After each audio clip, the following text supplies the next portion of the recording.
Well, guys, I don't know who's more on fire right now, the Viltrox company or the Sigma company. Viltrox, not too long ago, released an f1.2 35mm lab lens, and this thing is absolutely outstanding. You can get it for the Sony E-mount. It will be coming to the Nikon Z-mount, Z-mount, as far as I know. But Sigma said, not so fast. Hold your horses there, Viltrox. We have a 35mm f1.2. This is our art lens, and it is smaller and lighter, and yes, a little bit more expensive. The question is the extra expense worth it? Is this better? We have the lab lens, we have the art lens. Who will win? There's a lot of three-letter words in that sentence. Let's get into it.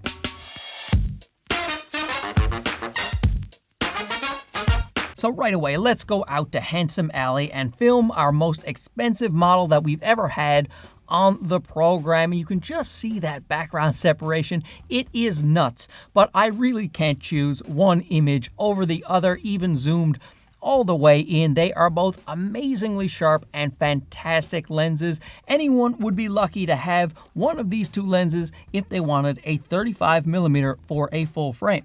With build, we have the best that either company has to offer. The Sigma is a solid lens made of metal and hard plastic with a nice smooth turning rubber focus ring. It has an aperture ring that can be clicked or declicked. It also has an autofocus to manual focus switch. It has a iris lock as well and a focus hold button that is programmable. It has a push-button pedal lens hood, a filter thread size of 72mm, and a minimum focus distance of 28 centimeters or 0.92 feet. The lens is weather resistant and has a nice little weather sealing gasket at the back. The Viltrox lens is also made of some hard plastic and metal. It feels extremely premium with a matte finish that is awesome to touch. Feels great in the hand or wherever else you would like to put it. It does have an aperture ring that can be clicked or declicked, but there are no markings on the aperture ring. Instead, you use the LCD screen to see your aperture, or you can look at it at the back of your camera, of course.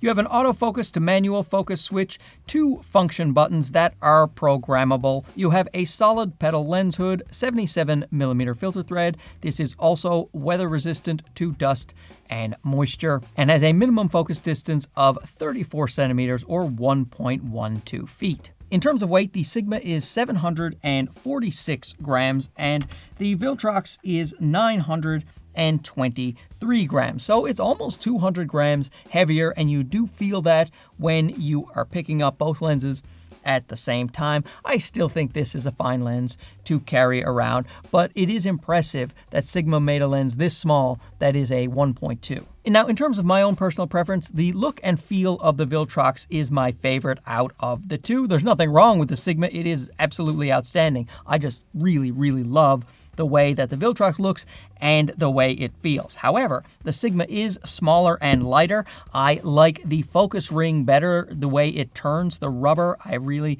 enjoy that, and it has an aperture ring with the regular writing on it, and that is something I enjoy more than having to use a little LCD screen. That is a personal preference. Some people may like the LCD screen because it also gives you distance markings, and especially if you're in low light, that could be very handy. When it comes to sharpness, I can't really discern the difference between these two lenses. Both razor sharp, even down at f1.2. So great to have lenses of this quality at these prices.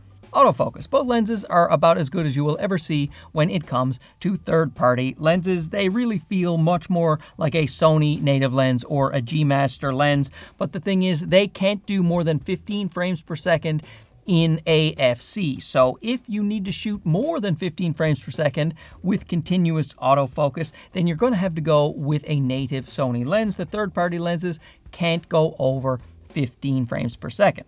Super impressed with the autofocus on both of these lenses. However, I would say if you are touching and holding and tracking a lot, I do think the Sigma is more consistent with that, at least in my testings. It wasn't much more consistent, but it did do a slightly better job when it came to tracking in autofocus, but really no complaints about the Viltrox. Now, one place we can see a notable difference is when it comes to focus breathing. The Sigma has almost no focus breathing. The Viltrox has a little bit of focus breathing, and it is noticeable if you are trying to do long focus pulls very quickly. Since a lot of people are going to want to use a 35mm for video, if you are doing a lot of long focus pulls, the Sigma will be the way to go. Now, as long as you're not whipping focus from far to close, you're really going to be fine with the Viltrox. However, if you want no focus breathing, the Sigma. But a place that the Viltrox outshines the Sigma is when it comes to autofocus noise. The Viltrox is very, very silent, and the Sigma, surprisingly for a Sigma art lens, at least on my copy, has a little bit of focus noise. Let's see if you can hear it.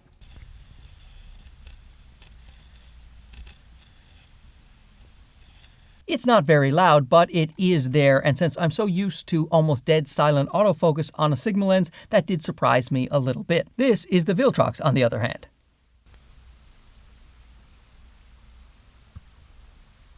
Can't hear anything. With chromatic aberration, both lenses do a great job. With the plane of focus, the lateral chromatic aberration, not going to really see any to speak of, even down at f1.2. However, the longitudinal chromatic aberration, the foreground and background that are out of focus, those color fringing areas, that is the Bokeh, and you will see some for sure at f1.2 with both of these lenses. And I did expect that. A 35mm at f1.2, you're going to see some of that Bokeh. Now, as you stop the lenses down, that will certainly go away. By f4, there is hardly any Bokeh that is left. With glaring and flaring, nobody ever really beats Sigma in this category because the coatings are just so great. However, the Viltrox is pretty indistinguishable when it comes to flaring and ghosting control. So the coatings they're using on the Viltrox Lab lenses are clearly pretty equal to the ones they are using on the Sigma lenses. They both handle glare and flare exceptionally well. And while both lenses have nice Sunstars, Sigma does edge out the Viltrox because its Sunstars are quite brilliant. I love the Sunstars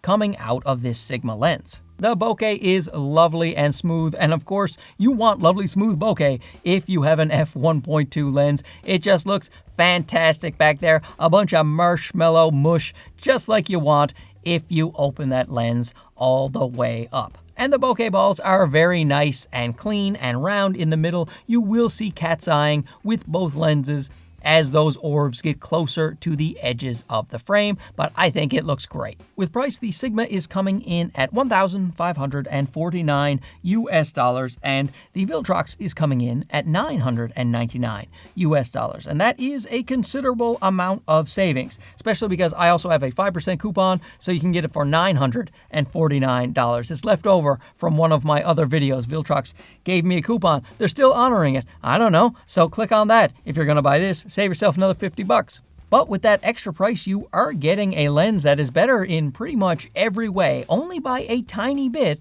but a tiny bit in every category. It is smaller, it is lighter, it is better with focus breathing, it is about the same with chromatic aberration, it's about the same with glaring and flaring, but its Sunstars are better. However, the Viltrox is probably 98% as good as this Sigma lens, but it is a lot cheaper, and its focusing is actually silent compared to a little bit of noise on the Sigma. And some people may prefer that little LCD screen that gives focus distance as well. So let me know down below which of these two lenses you would pick and why, and we can have a nice little discussion about it. Thanks for watching this. We'll talk to you again soon. Okay, bye-bye.